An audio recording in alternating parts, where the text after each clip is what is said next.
A forte chuva daquela noite de sexta-feira me deixava bem deprimida.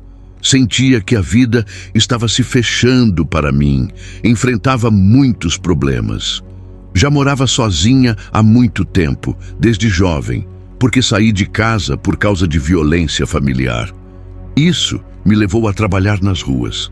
Fiz todo tipo de coisa, mas com o tempo acabei vendendo meu corpo para quem desse mais ou simplesmente para quem tivesse comida para me dar. Com o passar dos anos, meu corpo ficou muito atraente e isso me rendia um bom dinheiro. No fundo, não gostava da vida noturna, mas sem estudos, experiência, não tinha outra alternativa a não ser continuar nesse caminho. Chegou um momento que cansei.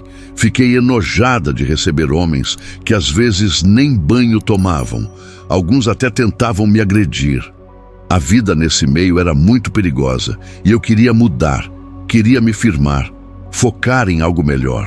Por isso, naquela noite estava indecisa. Não sabia o que fazer, mas tinha uma vaga de secretária no qual me candidatei. Estava cheia de dúvidas, porque só tinha o ensino médio. Não sabia se isso seria suficiente para conseguir o emprego. Apesar da tristeza, fumei um cigarro olhando pela janela, vendo a vida passar, como cada pessoa era um mundo com uma história para contar, uma tragédia, uma alegria ou uma lição. No meio de tanta gente, ali estava eu, escrevendo minha própria história. Passei o fim de semana todo trancada, sem vontade de fazer nada. Na segunda-feira, cedo me arrumei, coloquei minha melhor roupa, me maquiei, penteei o cabelo, olhei no espelho e soube que aquele era meu dia. Acendi uma vela para o Santo Onofre, saí do velho apartamento onde morava. Peguei o ônibus até o escritório onde tinham a vaga de secretária. Fiz a inscrição pela internet, então não tinham me visto pessoalmente. Chegando lá, era um prédio de uns 11 andares. Fui no elevador e subi até o 7º, onde ficava o escritório do Sr. Miguel Oliveira. Apresentei-me a uma moça na recepção. Imaginei que seria a secretária que eu substituiria se passasse na entrevista. Disse: "Bom dia, vim para a entrevista com o Sr. Miguel Oliveira. Meu nome é Mônica Dantas. Estou à disposição. Me diga o que fazer." Ela me olhou surpresa. Parecia não gostar da minha aparência. Pediu para eu esperar até o Sr. Miguel chegar. Sentei num sofá de couro. Me ofereceram café, me senti bem atendida. Depois de alguns minutos, ele apareceu. Um homem alto, bonito, um pouco calvo, com um temperamento forte. Cumprimentou a recepcionista Letícia e perguntou o que tinham para o dia. Ela disse que tinha várias tarefas e que eu estava na sala de espera para a entrevista. Miguel se aproximou, olhou para mim de cima a baixo, não falou nada, mas parecia que não gostava da minha presença para a secretária, o que me deixou desconfortável. Ele entrou no escritório. Fez que não entendesse nada por uns 10 minutos. Depois chamou Letícia para conversar. Letícia ficou nervosa, entrou e fechou a porta cuidadosamente, mas eu escutei tudo. O Sr. Miguel era um sujeito horrível. Mesmo com a porta fechada, eu ouvia ele falar: "Letícia, quando pedi que você cedesse entrevistas, pedi que fossem para certas especificações. Olhe só essa desleixada que está aí fora. Nem sabe se maquiar. Parece uma vendedora barata, uma prostituta barata." "O que você me diz? Eu acho que vou perder meu tempo entrevistando ela. Talvez nem saiba ler e escrever." As lágrimas começaram a cair dos meus olhos. Não quis esperar Letícia sair para me dar a notícia. Já tinha ouvido o suficiente e tinha dignidade.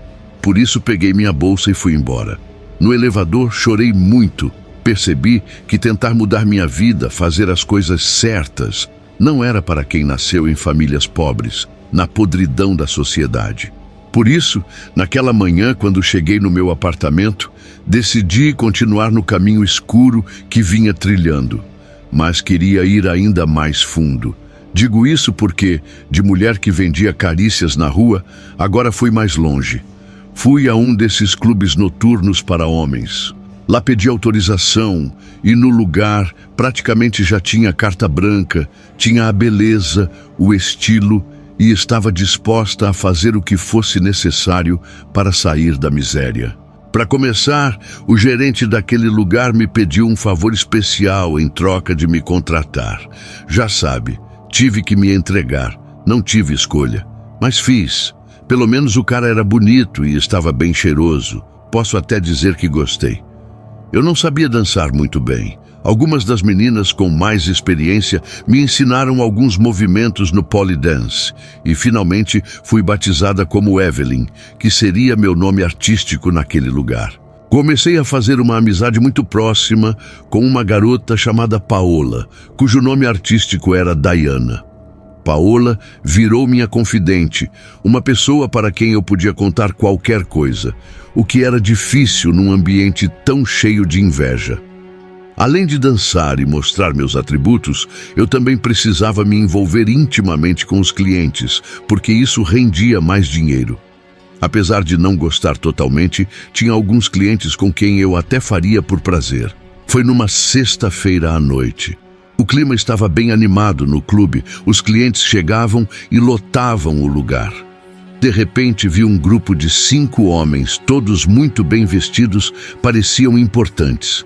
Isso não era estranho ali, iam todos os tipos, desde os mais quebrados até os mais ricos. Afinal, para eles, só importava se divertir. Assim que eles se sentaram, um dos responsáveis escolheu várias garotas e nos levaram até aquela mesa. Nos apresentaram aos homens, e foi aí que me surpreendi. Entre eles, havia um conhecido que me chamou a atenção imediatamente. Como podem imaginar, era o senhor Miguel Oliveira, aquele advogado importante que me humilhou e rejeitou. Mas naquela noite era diferente. Eles já estavam meio bêbados. É importante dizer que quando o senhor Miguel me viu, estendeu a mão e disse: "Olha você, preciosa. Venha cá, gostei de você. Que corpinho gostoso. Por que não senta comigo que eu te pago um drink? Vamos nos divertir, sim, porque hoje foi um dia difícil e eu não quero chegar em casa e ver a cara da minha esposa nojenta.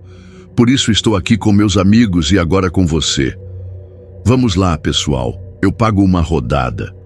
No começo fiquei muito irritada de ver aquele cara. Queria bater nele, cuspir, mas sabia que estava trabalhando.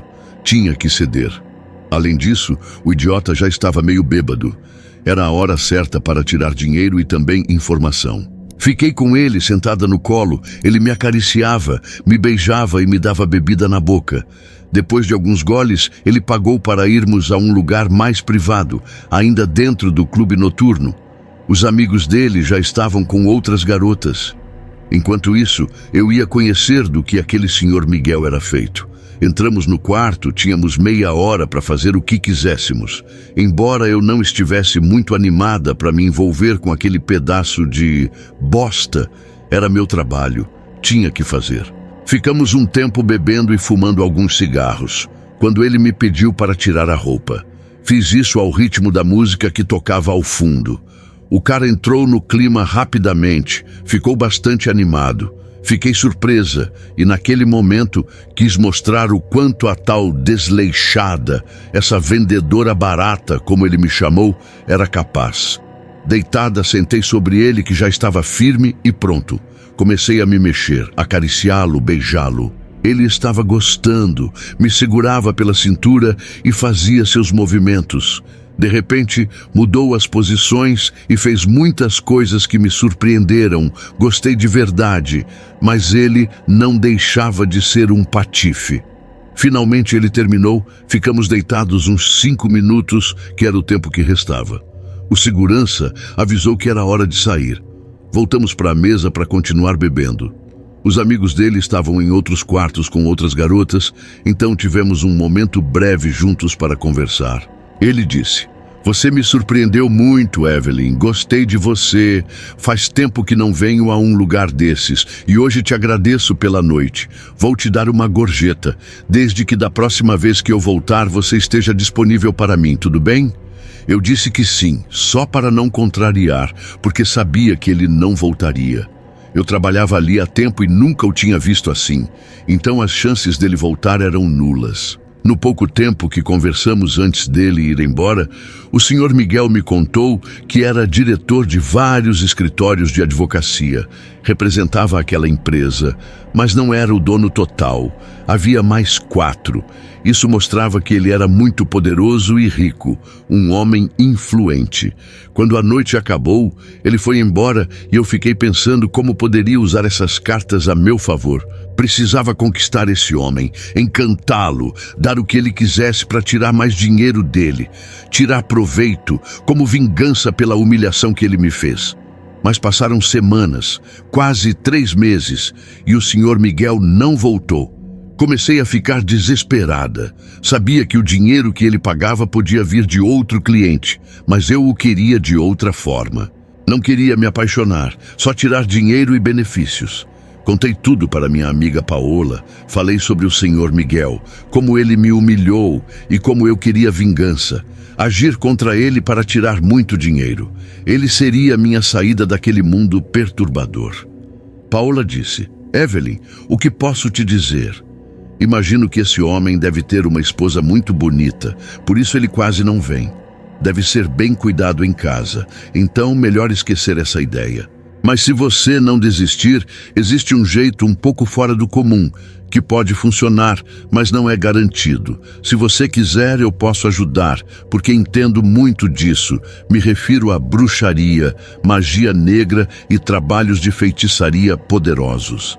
Evelyn, porque como você bem sabe, eu gosto muito de fazer isso para que tudo me corra bem, para ter boa sorte, mas nunca fiz para atacar alguém. Isso me dá medo. No entanto, se você quiser tentar, no final é seu livre-arbítrio.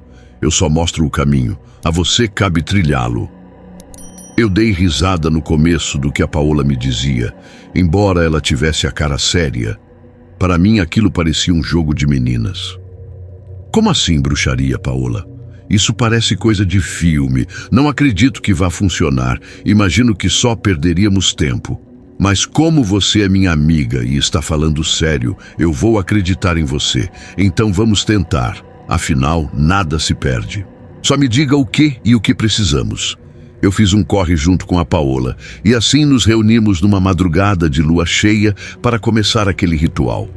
Consegui nas redes sociais uma foto do Miguel. Eu lembrava muito bem o perfume que ele usava. Então, compramos um vidro cheio. Também flores vermelhas, uma vela vermelha e algumas outras coisas. E com isso fizemos o feitiço.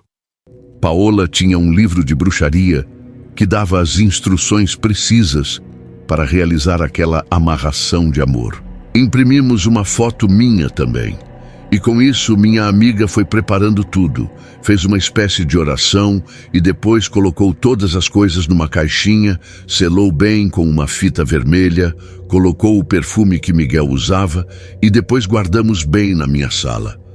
A ideia era ter ali perto, acender uma vela toda manhã e toda noite, fazer uma oração. Era importante que eu guardasse aquela caixinha enquanto tivesse uma relação com Miguel. Para desfazer o feitiço, bastava fazer algumas orações e queimar o feitiço. A bruxaria estava me parecendo interessante, de verdade, porque quando fizemos o ritual, sentia uma energia muito estranha, como se algo do além, algo mais forte e poderoso do que nós, estivesse protegendo aquela noite tudo o que estávamos fazendo. Finalmente, ficou feito. Naquela noite, Paola ficou para dormir comigo, porque o trabalho já estava terminado. Só era questão de esperar, ter paciência para que a vida e as circunstâncias se pusessem a meu favor. Foi no fim do mês, a boate estava animada ao máximo, e então uma colega me falou: "Oi, Evelyn, um cara está te procurando, um tal de Miguel, ele quer te ver imediatamente. Não sei o que você deu para ele, mas parece que ele está bem quente, olha, ele está vindo aí." Eu sabia que era minha hora de brilhar. Ajeitei o vestido, subi ele um pouco mais e fui caminhando até onde estava minha nova vítima. Imediatamente, Miguel me segurou pela cintura, me beijou. Se o pobre soubesse onde minha boca esteve um momento antes, certamente teria pensado melhor, mas já estava ali muito disposta. Como você está, Evelyn? Não sabe como eu pensei em você nessas últimas semanas. Senti que meu sangue ferveu. Por isso, assim que tive um tempo livre, vim direto para cá. Estou ansioso para beber algo, conversar muito e, principalmente, você sabe, para passarmos um tempinho na intimidade. Tudo estava acontecendo do jeito que eu queria. Bebemos um pouco e depois fomos para o quarto, onde de novo ele me fez sua. Miguel parecia muito mais intenso, mais apaixonado, me tocava, me beijava, me mordia. Fazia tudo com muita velocidade e força. Parecia um maníaco descontrolado. Embora eu tenha negado que gostava, a coisa continuou igual. O tipo não me agradava, mas realmente era bom como ele fazia. Oh, mas você me fez sentir, garota. Não sei o que você me dá, mas acredite, nem para minha esposa eu faço assim. Nunca fiz com alguém desse jeito. Você me acende, me esquenta, faz meu sangue ferver. Acho que você me tem enfeitiçado, por isso vou vir te ver mais vezes. Sabe? Estava pensando, sou um homem de reputação. Não podem me ver muito por aqui. Isso pode afetar meus negócios. Além de ser casado, seria muito triste que minha esposa descobrisse. Por que não nos encontramos em outro lugar? Tenho um apartamento mobiliado, ninguém mora lá. Acho que será um bom lugar. Vou te passar o endereço, me dá seu número de telefone. Eu sei que será nosso ninho de amor, nosso lugar especial. Naquela noite, soube que estava ganhando um grande terreno e, de fato, da próxima vez que nos encontramos, foi naquele apartamento do Miguel. Bem bonito, muito bem mobiliado e de bom gosto. Ficamos nos vendo mais algumas vezes, até que percebi que Miguel estava se apaixonando loucamente por mim, exatamente como o feitiço da amarração de bruxaria indicava. Paola tinha razão. A bruxaria era real e estava funcionando, e eu estava ganhando. Finalmente, já com Miguel completamente louco de amor por mim, percebi que esta desleixada, essa vendedora barata, como ele me chamava, estava ganhando terreno na guerra. E agora você vai entender o porquê. Numa noite depois de fazer amor, quis testar até onde Miguel queria chegar, então disse: "Me preocupa que você esteja se apaixonando por mim, Miguel. Isso não está certo. Por isso acho que o melhor é não nos vermos mais.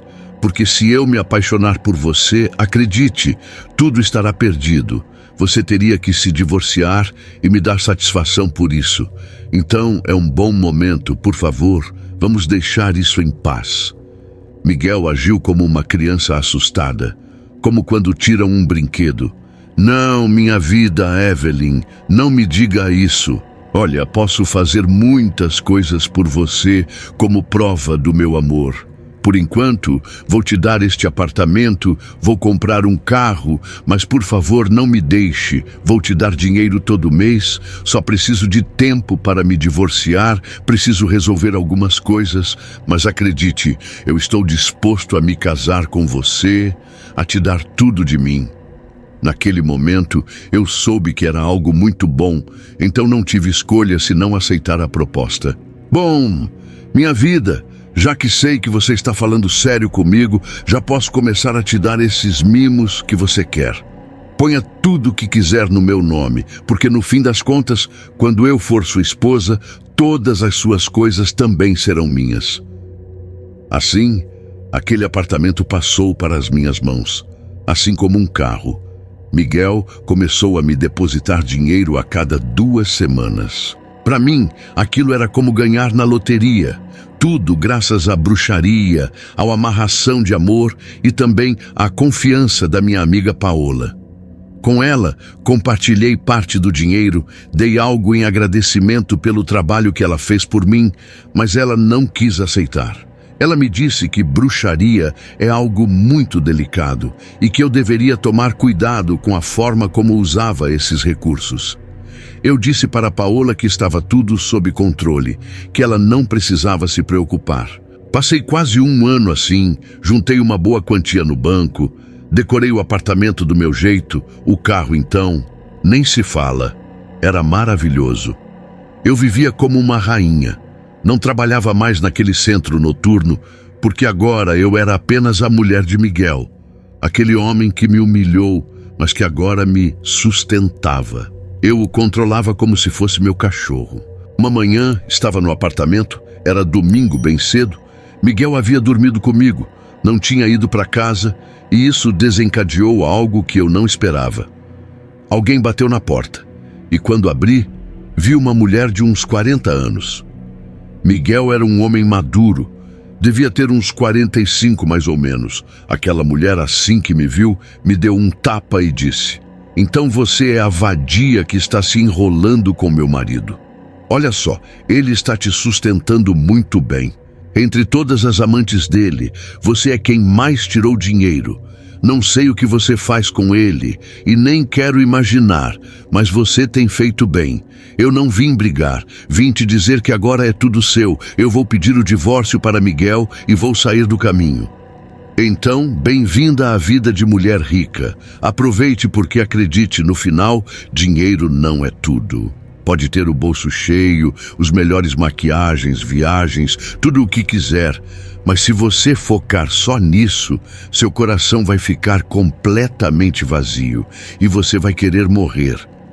Miguel saiu do quarto, confrontou a esposa, pegou ela pelo braço e desceram no elevador discutindo do lado de fora do prédio.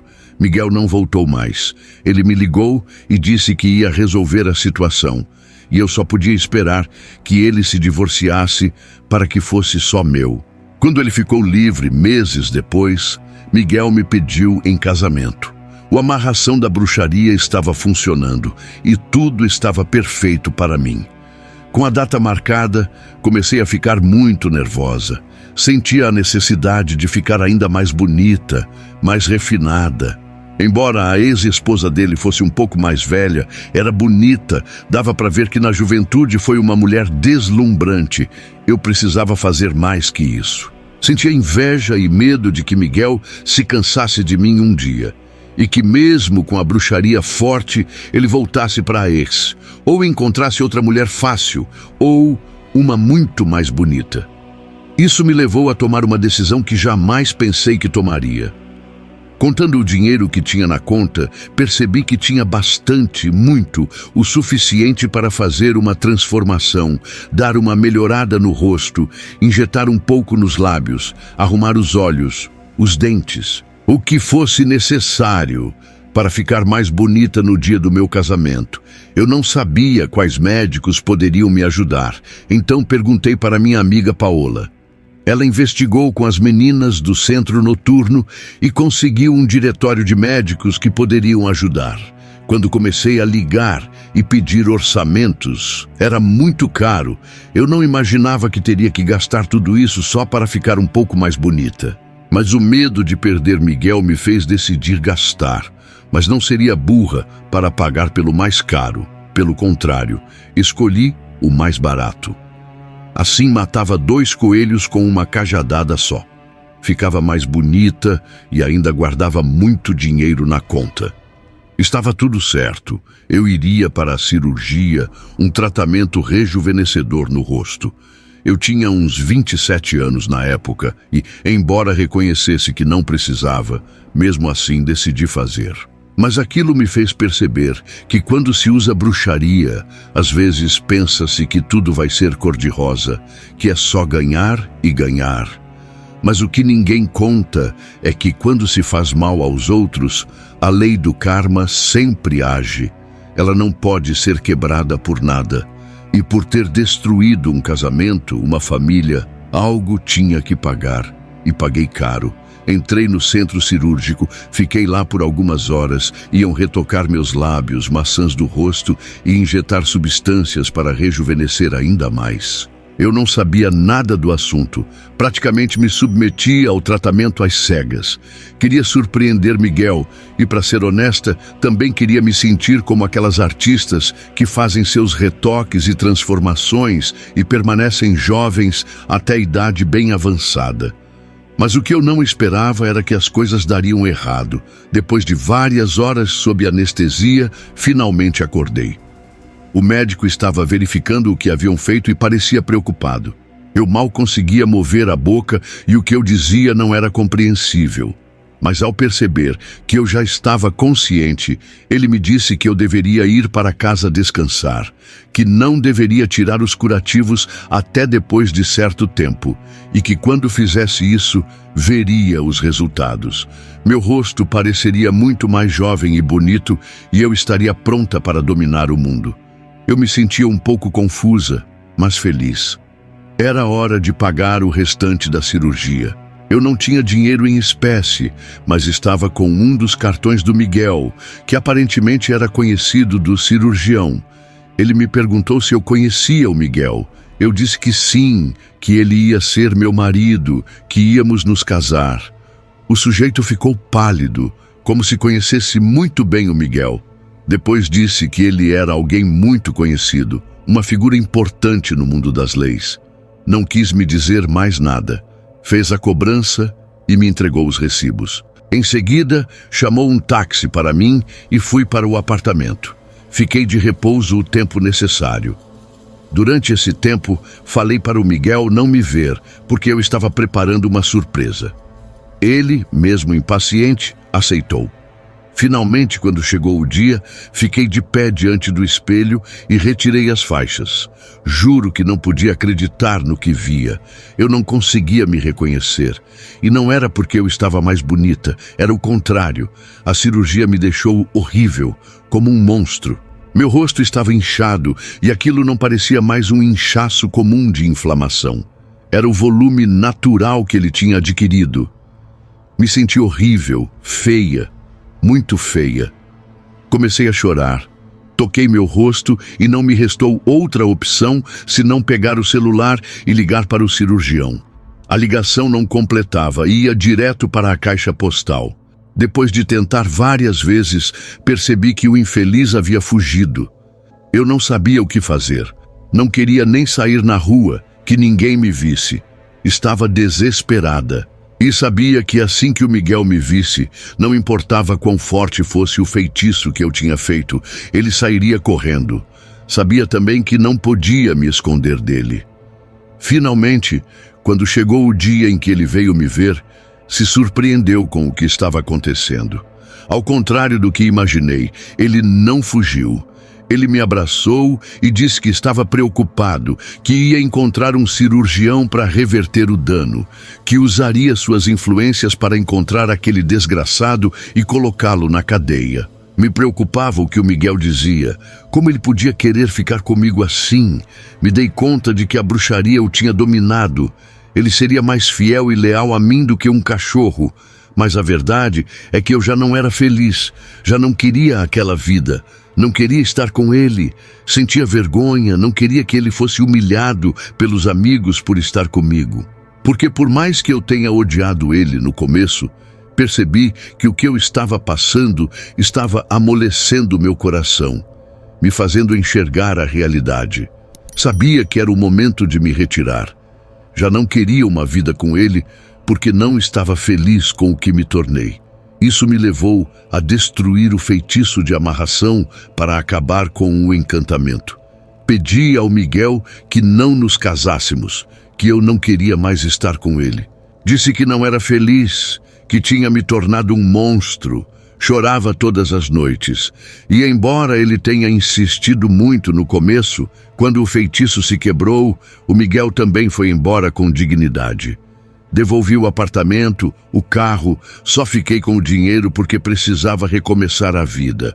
Tive que ir morar num lugar muito miserável, completamente perdida, afundada na solidão e na amargura da vida. Foi lá que me lembrei das palavras da ex-esposa do Miguel, quando ela me disse claramente que eu terminaria sozinha, amarga e vazia. Hoje em dia, o dinheiro acabou. E não me resta outra alternativa senão encarar a realidade.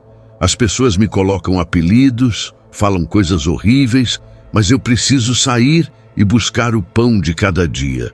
Voltei a vender meu corpo porque não sei fazer outra coisa.